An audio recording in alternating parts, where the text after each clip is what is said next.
¿Qué tal? ¿Cómo les va? Seguimos con el práctico número 1. En este caso nos vamos a centrar en lo que es la radiación infrarroja y su producción de calor superficial en el organismo. La radiación infrarroja la vamos a encontrar situada en lo que es el espectro electromagnético, que es el primer gráfico que tenemos arriba. ¿Qué es este espectro? Es un conjunto de ondas o radiaciones electromagnéticas. Cuando hablamos de una radiación, nos referimos a la propagación de energía en el espacio. Esta energía, para dirigirse hacia el organismo, no necesita de un medio para propagarse. Es decir, que incluso va a estar viajando en el vacío. Para que entendamos mejor el comportamiento de una onda, de las cuales vamos a seguir hablando en diferentes ocasiones durante el año, vamos a centrarnos ahora en el segundo gráfico, el que tenemos abajo. Acá vemos una onda que es bifásica, ya que va tanto por el cuadrante positivo como por el cuadrante negativo. Podemos visualizar también en este gráfico el ciclo, el periodo, la amplitud y la longitud de la onda. Si alguno de estos conceptos no los tienen todavía aprendidos, sería bueno que empecemos a repasarlos porque tienen que estar bien claros para poder seguir trabajando durante el año con diferentes radiaciones electromagnéticas. Todo esto nos va a servir para conocer el comportamiento de las diferentes ondas. Volvamos entonces al primer gráfico, al de arriba. Si nos vamos hacia la izquierda del gráfico, veremos que la radiación tiene una mayor longitud de onda, una menor frecuencia y una menor cantidad de energía. Y a medida que nos desplazamos hacia el lado derecho del gráfico, va a disminuir la longitud de la onda, va a aumentar la frecuencia y aumenta también la carga energética.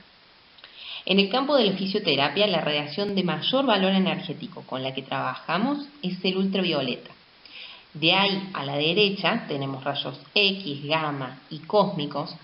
Estas tres son radiaciones ionizantes, es decir, que no forman parte de los agentes físicos que incumben a la fisioterapia. A lo largo de la asignatura vamos a ver diferentes emisiones de radiación. En este práctico, donde nos centramos en la generación de calor superficial, vamos a focalizarnos entonces casi a la mitad de esta tabla, de este espectro, y ahí encontramos la radiación infrarroja, que va desde los 760 hasta los 15.000 nanómetros. A algunas de las radiaciones que hemos visto en el gráfico anterior las podemos englobar dentro del grupo de fototerapia. A la fototerapia la definimos como la terapéutica a través de la luz. Las radiaciones que están incluidas en este grupo son ultravioleta, infrarrojo, láser terapia e incluso podríamos mencionar aquí también a la luz visible. Como dije antes, el infrarrojo va a generar termoterapia superficial, ya que su efecto primario es el fototérmico. A través de este efecto vamos a tener una cascada de efectos fisiológicos y terapéuticos. A ellos los pueden encontrar desarrollados en el material teórico. Vamos a ver ahora cuáles son las leyes físicas de las radiaciones. Como el título lo dice, son comunes a todas las radiaciones y no solo a las infrarrojas, que son las que vamos a ver en este caso. La ley número 1 es la ley del cuadrado de la distancia y tiene que ver obviamente con la distancia a la que se encuentra el emisor del receptor. Es importante esta ley porque no es proporcional. Si yo me acerco o me alejo el doble, por ejemplo, de una distancia, la intensidad no va a modificarse en ese mismo parámetro, no se va a achicar o aumentar al doble, sino que, por ejemplo, si yo al emisor lo separo el doble de la distancia, la intensidad en vez de achicarse al doble se va a achicar a un cuarto. Y si yo alejo al triple el emisor del receptor, la intensidad se va a disminuir a un noveno. Lo mismo, pero a la inversa, va a pasar si nosotros acercamos la lámpara a un paciente. Con respecto a la ley número 2, la ley del coseno o de Lambert, podemos ver en el gráfico que la incidencia que va perfectamente vertical y perpendicular al paciente va a ser del 100%, es decir, la radiación infrarroja va a tener una incidencia sobre ese paciente del 100% de su intensidad, no así los haces que van de manera oblicua al paciente. Se va perdiendo efectividad a medida que la lámpara se ubica de manera oblicua y se gana efectividad mientras el rayo incida perpendicularmente a la piel. La tercera ley de Grotthuss-Draper nos habla del destino que pueden tener las radiaciones o los rayos que van a incidir sobre la superficie a tratar. Fíjense, hay una parte que se absorbe, otra parte de esa energía que se dispersa, algunos haces van a reflejarse y otros van a refractarse. La radiación o la energía que va a ser absorbida es la que obviamente va a tener una efectividad terapéutica. ¿Y cómo vamos a lograr aumentar la absorción? Basándonos, por ejemplo, en la ley anterior que hablaba de la oblicuidad de incidencia del haz.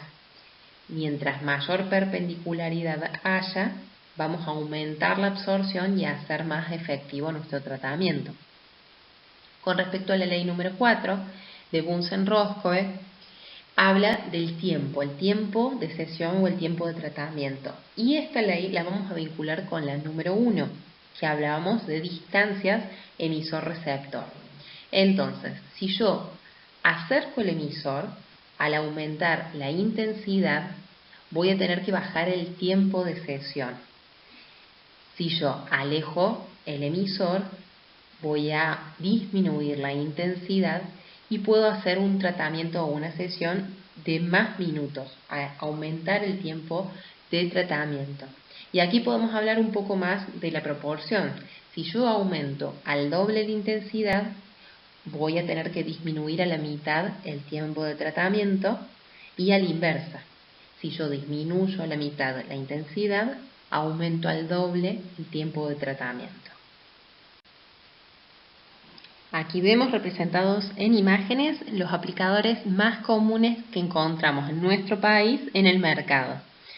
La radiación infrarroja va a ser emitida por un bulbo de filamento incandescente infrarrojo y tenemos para ubicar ese bulbo, para contenerlo, tenemos lámparas que pueden ser de pie o portátiles. Lo que podemos comprar en el mercado tiene más o menos estas similitudes, alguna marca de lámparas puede tener alguna diferencia, pero básicamente estos son los que van a encontrar en negocios y en los consultorios en donde trabajamos los kinesiólogos y fisioterapeutas. Estos aplicadores no los vamos a poder encontrar en nuestro país.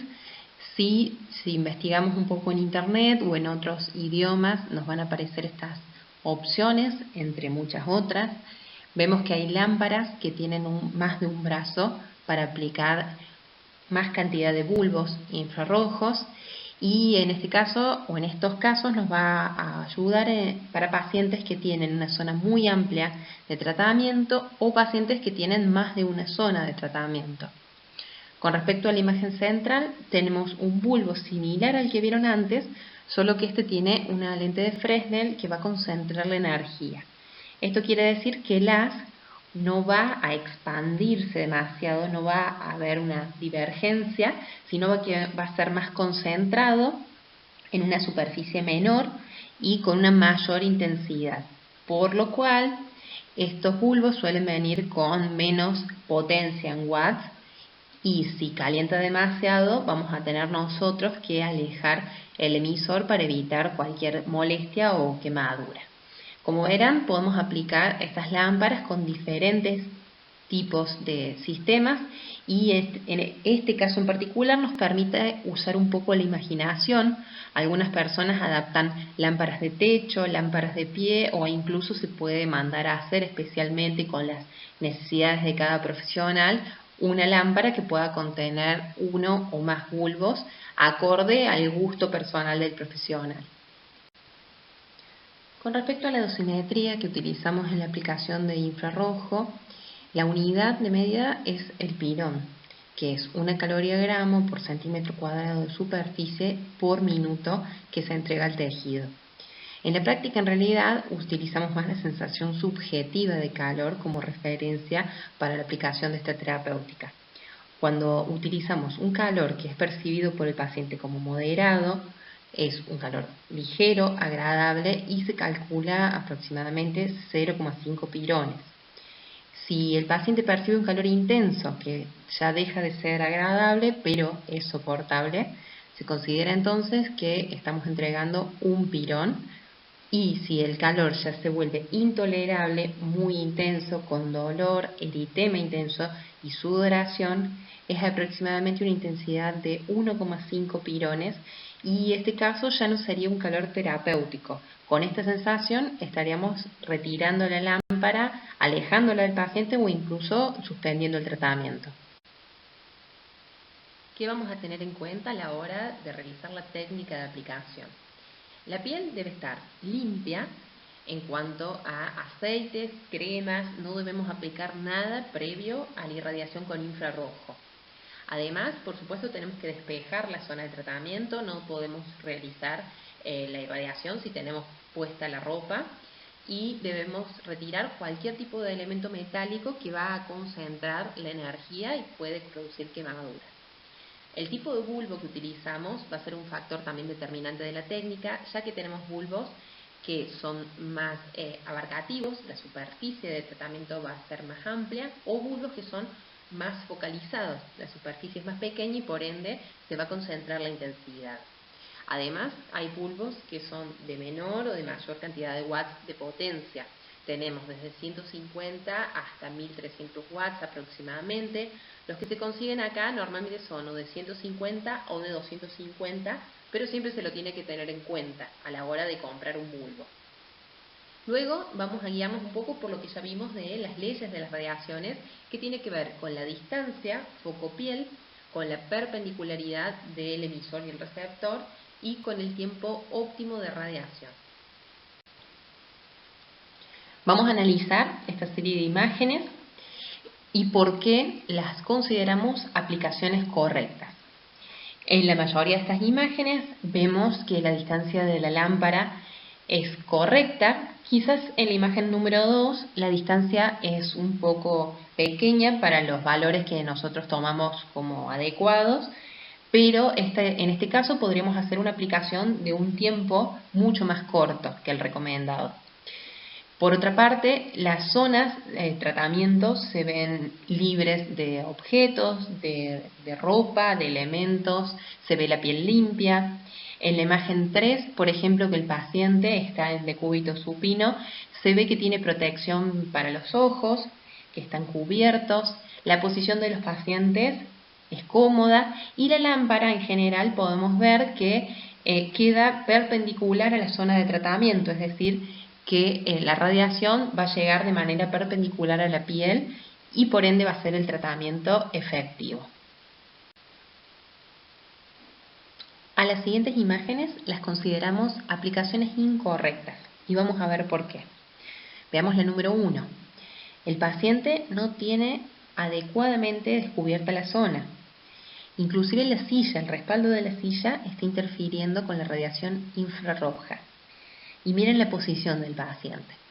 Si este es un paciente que no puede ubicarse en decúbito prono, lo vamos a trabajar sentado, pero debe apoyar sus brazos, su cabeza en alguna superficie por delante de él.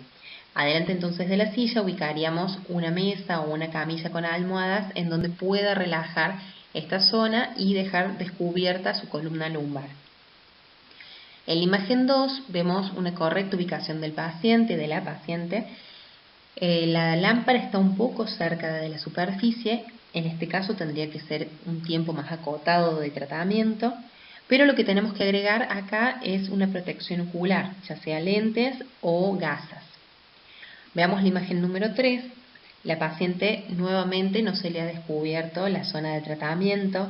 Fíjense que los breteles tienen hebillas que podrían ser metálicas, concentrar la energía térmica y producir quemaduras. En la imagen número 4, el emisor está muy cerca de la paciente, nuevamente no se le ha retirado la vestimenta e incluso esta paciente tiene colocado un aro metálico que va a concentrar la energía térmica y ante cualquier movimiento puede producir quemaduras. ¿Qué precauciones vamos a tener al momento de utilizar la radiación infrarroja? Por ejemplo, si tenemos pacientes cuyo tratamiento es en zonas extensas del cuerpo o las sesiones las estamos haciendo en días de mucho calor, o pacientes, por ejemplo, que requieren un tratamiento en zona cervical y sean hipotensos, acá tenemos el riesgo de producir cuadros de lipotimia o desmayos. Entonces, podemos optar por otra terapéutica o, en el caso de que sean pacientes hipotensos, ir haciendo un control de la tensión arterial durante la sesión. Para evitar quemaduras, obviamente tenemos que optar por una buena técnica de aplicación, teniendo en cuenta distancia foco-piel y además los tiempos de tratamiento. Y algo que es muy importante, tener siempre nuestro instrumental, en este caso las lámparas, en buenas condiciones. De ese modo vamos a evitar que ocurran accidentes.